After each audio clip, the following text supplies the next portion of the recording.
Joe Biden announced that the U.S. would construct a pier to transport aid into Gaza during his State of the Union address in March. It was a time of growing anger in the Democratic Party base at the U.S.'s unconditional support for Israel's campaign of bombing and enforced starvation. A temporary pier will enable a massive increase in the amount of humanitarian assistance getting into Gaza every day. The announcement was reported to have taken many in the Pentagon by surprise, but the U.S. military vowed to construct the pier and have it operational within weeks. And over 2 months later, on May the 17th, the pier did become operational. Since then, the Pentagon says it's unloaded more than 8,100 metric tons of humanitarian aid to Gaza. It's a fraction of what Gaza needs, and it's unclear where much of that aid ended up.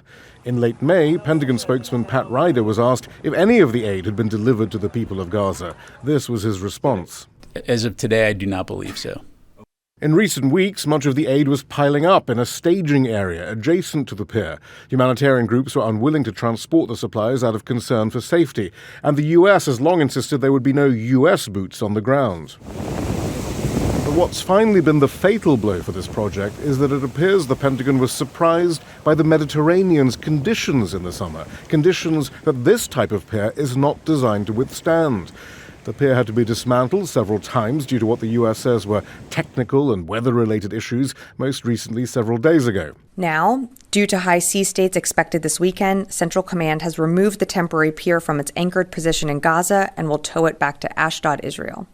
An attempt to reattach the pier was aborted on Wednesday, and soon the entire project will be scrapped.